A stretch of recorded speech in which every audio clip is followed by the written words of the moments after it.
मैं गिनी भाटिया हूँ और मेरा एक प्रश्न है। प्रश्न यह है कि संसार में शराब का इतना प्रचलन क्यों है?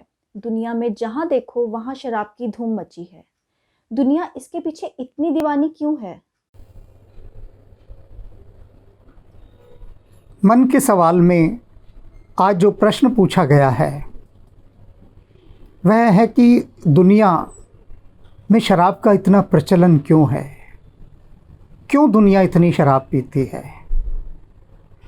प्रश्न बहुत सार्थक है और जानने योग्य है इसका उत्तर।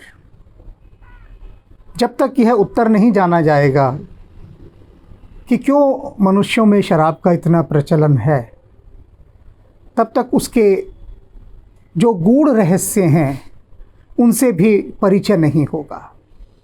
इस प्रश्न को समझने से पहले हमें मनुष्य की मूलभूत संरचना को समझना होगा, उसके शरीर की मूलभूत संरचना, बेसिक उसका जो स्ट्रक्चर है ह्यूमन बॉडी का, उसे समझना होगा कि ये मानव शरीर है क्या, ह्यूमन बॉडी है क्या। तो यह जान लीजिए कि human body is a great device, God gift अक्सर लिखते हैं ना, सभी कहते हैं। तो ये एक ग्रेट डिवाइस है, डिवाइन डिवाइस है ह्यूमन बॉडी, यानी एक ऐसा दिव्य उपकरण है कि जिसके माध्यम से परमात्मा तक छलांग लगाई जा सकती है। और इस मानव शरीर की एक सबसे बड़ी विशेषता यह है कि इसके भीतर एक खोजी मन है, खोज वाला, इन्वेंशन, जो सदा सदा सदा सदा से खोज में ही लगा रहा है।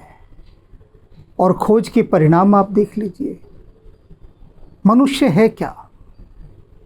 मनुष्य एक पशु ही है और कुछ नहीं है। मैन इज़ ए एनिमल, लेकिन हमने उसको कह दिया man is a social animal. मनुष्य एक सामाजिक प्राणी है, उसने एक व्यवस्था को जन्म दिया। सामाजिक प्राणियों में प्रायः दीमक को, चींटी को, मधुमक्खी को और मनुष्य को लिया जाता है। ये सामाजिक प्राणी कहे गए हैं जो एक सुव्यवस्था के अंतर्गत रहते हैं। और इनके अंदर जो मनुष्य की देह है उसे एक जंपिंग बोर्ड दे दिया गया कि यहाँ से तुम छलांग लगाकर सीधे परमात्मा तक जा सकते हो। तो अब जो भीतर मनुष्य की जो आत्मा डाली गई, वह आत्मा प्योरेस्ट फॉर्म है, विशुद्ध, बिल्कुल विशुद्ध। विशुद्ध है तभी तो मानव शरीर मिला। किंतु होता क्या है, वह जब देह धारण करके धरती पर आती है, उसके बाद जो आसपास का प्रदूषण है, पॉल्यूशन है, प्रदूषण किस चीज़ का? विकारों का, बुराइयों का, नेगेटिव फोर्सेस का, वो उसके ऊपर एक परत जमा देता है, एक लेयर खड़ी कर देता है, जिसके कारण वो अपना सब कुछ भूल जाती है। तो वो खोज पर तो निकली थी, खोज ही उसका लक्ष्य था। तो दो खोज शुरू होती है मनुष्य के शरीर के साथ साथ। पहली खोज ने उसके शरीर का साथ दिया, यानी मनुष्य ने खोजना शुरू किया कि वह कौन कौन से तत्व है जिन्हें खोज सकता है, और खोजने के बाद उसका शरीर सुख और सुविधाओं से रहे, पूरी सुविधाओं से, कंफर्ट लेवल। तो उसके लिए उसने बड़े बड़े आविष्कार किए। साइंस कितने भी इन्वेंशंस हुई हैं, आविष्कार हुए हैं। आज आप देख सकते हैं, आज से 100 साल पहले तक कोई कल्पना नहीं कर सकता था कि कोई हवाई जहाज़ में उड़ सकता है, कल्पना से परे था। और आज देख लीजिए, और उसी काल में कोई ये कल्पना भी नहीं कर सकता था कि कोई चांद पर जा सकता है। 100 साल पहले किसी ने सोचा भी नहीं था चांद पर जाने के लिए, लेकिन मनुष्य चांद क्या, आज तो सूर्य तक पहुंच गया है। ये 2022 है और सूर्य तक पहुंचने के समाचार आ रहे हैं। तो क्या है यह सब? कि उसकी खोज की यात्रा। तो पहले तो उसने कहा कि मैं अपने शरीर को पूरी सुविधाओं से भर दूं, उसका जो कंफर्ट लेवल का जो जोन है उसको मैं पूरा फुलफिल कर दूं। और आज की तिथि में लगभग उसने उसे पूरा कर ही दिया है। हर प्रकार से उसने अपने शरीर को सुविधापूर्ण रखने के सारे तरीके खोज निकाले हैं। तो यह तो हुई खोज उसके शरीर की। अब उसके भीतर जो आत्म तत्व है, जो आत्मा है उसकी, वह एक भिन्न प्रकार की आत्मा है, प्योरेस्ट फॉर्म। जैसे कि हीरा, अब कोयले को भी रख दो, हीरे को भी रख दो, तो हम यह नहीं कह सकते कि ये दो अलग अलग चीज़ें हैं। वैज्ञानिक तो दोनों को एक ही कहेगा। वह कहेगा जो हीरा है यह कोयले की ही परिष्कृत अवस्था है, प्योरेस्ट फॉर्म है हीरा। तो ऐसे समझिए कि मनुष्य के भीतर जो आत्मा होती है ना, वो इतनी यात्रा करती हुई आती है, अरबों अनंत जन्मों की यात्रा, और उस अनंत अनंत जन्मों की यात्रा में उसकी जो ये कोयले जैसी काली आत्मा है ना, वह हीरे जैसी मणि के समान चमकदार होकर मनुष्य का रूप धारण करती है। अब मनुष्य की देह धारण कर ली। अब वह आत्मा कहती है मुझे चाहिए परमात्मा, आनंद की खोज। वह आनंद की खोज में तड़फड़ाती है, और उस तड़फड़ाहट में वो धक्के मारती है मनुष्य के शरीर को, और उससे कहती है कि तू सारे उपाय केवल शरीर को सुख सुविधा देने वाले खोज रहा है। ये जो मैं कब से प्यासी बैठी हूँ, मेरे आनंद की तो तूने कोई फिक्र ही नहीं की। तब दो प्रकार के लोग उस खोज में निकलते हैं, दो प्रकार के। एक हैं बुद्ध, महावीर, कबीर, रैदास, नानक, फरीद, मीरा, नरसिंह मेहता, तिरुवल्लुवर इत्यादि इत्यादि इत्यादि। तो ये संत निकलते हैं खोज में और खोज लेते हैं, उस आनंद को पा लेते हैं। अब जो अभी लोअर स्टेज पर जी रहा है, निम्न तल पर जी रहा है, चाहता तो वह भी है कि उसे आनंद मिले। तो आनंद की खोज के लिए क्या करता है, वो शराब का सहारा लेता है। उसे लगता है कि अरे इस शराब के साथ तो एक मस्ती आने लगी, एक आनंद आने लगा, जिसे वह आनंद कहता है वह आनंद नहीं होता, क्योंकि आनंद की तो उसे खबर ही नहीं। ये तो एक क्षणिक विश्राम है, क्षणिक सुख है, जिसके भुलेखे में वो यह मान लेता है कि यह शराब जो है यह वही है जो मस्ती जो परमात्मा का नाम लेने से मिलती है, यह वही है।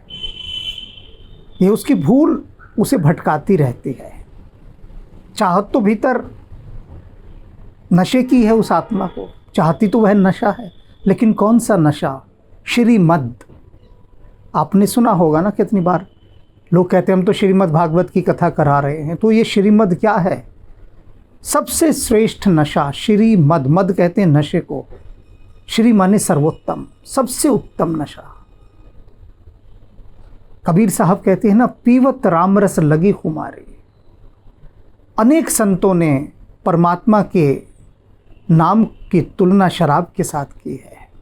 कबीर साहब भी कहते हैं, कबीरा भाटी कलाल की, बहुतक बैठे आए, सिर सौंपे सोई पीवे, नहीं तो पिया न जाए। वो कहते मैंने तो शराब की भट्टी खोल रखी है, आओ पी लो, जिसमें हिम्मत हो पी लो। सिर सौंपे सोई पीवे, नहीं तो पिया न जाए। जो अपना सिर सौंपेगा मुझे वही पी सकता है इस शराब को, दूसरा नहीं पी सकता। दूसरे को अनुमति नहीं है, क्योंकि इसका मूल्य यही है, सिर सौंपना पड़ेगा। और जितने भी हुए बड़े बड़े शायर हुए, सभी ने शराब का माध्यम बनाकर अपनी उन रचनाओं को दिव्यता दी, क्योंकि यह एक सीढ़ी है यह बताने के लिए कि जिस शराब को आप पी रहे हैं वह नशा कुछ देर में उतर जाएगा और परिणाम शुभ नहीं छोड़कर जाएगा। सबसे बड़ी बात यह है, आप देखिए जो लोग पक्के शराबी हैं उनके परिवार की, घर की और उनकी अपनी कितनी दुर्गति होती है, कितनी दुर्गति, बेहद दुर्गति। वो समझते नहीं इस बात को। हाँ, ध्यान की कुछ साधनाओं के अंतर्गत, कुछ विधियों में मदिरा का प्रावधान है कि शराब पीकर कुछ लोग ध्यान करते हैं, पर वो एक भिन्न अवस्था है। उसके लिए एक भिन्न गुरु चाहिए जो उस विधि के अंतर्गत वैसी साधना करवाता है। तो यह सभी के लिए है ही नहीं, यह तो एक्सेप्शनल केस है, अपवाद, बहुत ही विरलों के साथ होता है यह वाला, सभी के लिए नहीं है। तो भीतर की जो आत्मा है, प्यासी आत्मा, वह उस श्री मद की खोज के लिए मनुष्य को निरंतर धक्के मार रही है, निरंतर। और अक्सर लोगों से सुना होगा, लोग क्या कहते हैं, हम अपना गम गलत करने के लिए शराब पीते हैं, यानी गम भुलाने के लिए। और भक्ति क्या है? भक्ति भी तो गम भुलाने का एक साधन है, पर दोनों में अंतर एक है कि जो शराब है ये गम भुलाने का एक ऐसा साधन है जिसके लिए धन भी लगता है, शरीर का भी क्षय होता है, और उसके बाद ये बहुत जल्दी नशा उतर जाता है। लेकिन जो भक्ति की उत्तम कोटि की शराब है, उसको पीने के बाद, उसको पीने के लिए ना आपको कोई धन खर्च करना पड़ता, तन और मन दोनों सुंदर बनते हैं, और वो जो चिर तृषित आत्मा है, लंबे समय से प्यासी आत्मा, वह भी कुछ सुकून पाती है कि चलो कुछ तो हुआ। और इसीलिए आपने देखा होगा कि जो भी लोग भक्ति मार्ग पर बढ़ते रहते हैं, भक्ति मार्ग पर, धीरे धीरे उनके चारों तरफ शांति का एक ऑरा, एक आभामंडल बनता जाता है। धीरे धीरे वे लोग मदिरा पान से दूर होते जाते हैं स्वतः ही, क्योंकि उनको लगता है कि अब इस मदिरा की कोई आवश्यकता ही नहीं रह गई है। जब इससे बढ़िया मदिरा मिल गई जो वास्तविक थी, तब इसे क्यों पिए? तो ये गणित है पूरा का पूरा, एक पूरी संरचना है मनुष्य के शरीर की, जो हर समय मांग करती है शराब की। अब ये हमें सोचना है कि हमें उसे कौन सी शराब देनी है, क्योंकि बिना शराब के संसार में कुछ भी नहीं है, कुछ भी नहीं। ये पूरा संसार, पूरी दुनिया शराब में डूबी हुई है। किसी को अपनी पोस्ट का नशा है कि मैं कितने ऊंचे पद पर हूँ, उसका नशा है, उसकी शराब है। किसी को अपने सौंदर्य का नशा है कि देखो मैं कितना सुंदर हूँ। किसी को नशा है कि मैं कितना बलवान हूँ, और न जाने कितनों को नशा है कि मैं कितना दौलतमंद हूँ, बेहिसाब पैसा है मेरे पास। किसी को ज्ञान का नशा है, अनंत नशे हैं, अनंत नशे। पूरी दुनिया नशे में डूबी हुई है, क्योंकि बिना नशे के कुछ यहाँ है ही नहीं। हर प्रकार की शराब है, हर प्रकार की। तब उसके बाद एक जो सबसे उत्कृष्ट कोटि की शराब निकली, वो है श्रीमद। श्रीमद कि भक्ति में डूब जाना, भक्ति की मदिरा में डूब जाना, उसकी खुमारी में रहना। और जो खुमारी शब्द है ना, ये बहुत प्यारा शब्द है। खुमारी को ऐसे समझ लीजिए कि जैसे वर्षा की हल्की हल्की फुहार आ रही हो, बहुत हल्की, बहुत हल्की फुहार, कोमल फुहार, उसे खुमारी कहते हैं। कि आप इस जहां से भी जुड़े रहते हैं और दूसरे जहां से भी, दोनों का होश बरकरार रहता है, दोनों की अवेयरनेस, आप वहाँ का भी मज़ा ले रहे हैं दूसरी दुनिया का, और यहाँ का भी। इसे खुमारी कहते हैं। तो अब आपको ये तय करना है कि आपको कौन सी शराब पसंद है। मैंने हर प्रकार की शराब बता दी यहाँ। ब्रांड आपको चूज़ करना है, किस ब्रांड की आप पीना चाहते हैं। तो जो आपको अच्छी लगे, क्योंकि इस संसार में सब कुछ है। रामचरितमानस में एक स्थान पर कहते हैं तुलसीदास जी कि इस संसार में अच्छे से अच्छी चीज़ है और बुरे से बुरी चीज़ है। व्यक्ति अपने स्वभाव, अपने स्वधर्म और अपनी रुचि के अनुसार उसका चयन करता है। तो यह सब कुछ अपनी रुचि पर निर्भर करता है। कोई कितना समझाता रहे कि यह चीज़ बुरी है, यह अच्छी है, दोनों का ही किसी पर कोई फ़र्क नहीं पड़ता। बमुश्किल किसी एक दो पर पड़ जाए, वरना आदमी चलता तो अपने ही मन से है। जिस दिन उसका मन उसे ये समझा देता है कि हाँ ये ठीक नहीं है, यह ठीक है, उस दिन वह उसे ही चुन लेता है, और यही सत्य है। तो ये जान लीजिए कि शराब में डूबी इस पूरी दुनिया में आपको अपने कौन कौन से नशे तोड़ने हैं। बस नशे, सारे नशे बता दिए मैंने, एक से एक खतरनाक नशे हैं जो हर समय छाए रहते हैं। अहंकार का नशा तो उन सब का शिरोमणि है, अहंकार का नशा। और जिस दिन ये नशा आपका टूट जाएगा, उस दिन एक नए प्रकार के जगत में आप प्रवेश करेंगे जो अमृत है, अमृत है। अमृत की बात लोगों की समझ में नहीं आती, इसलिए अधिकांश संतों और शायरों ने उसे शराब का ही नाम दे दिया। तो अमृत के जो दिव्य नशे में यदि अपने आप को सराबोर कर लेना है, तो सबसे पहले अहंकार के इस घटिया शराब को छोड़ देना होगा।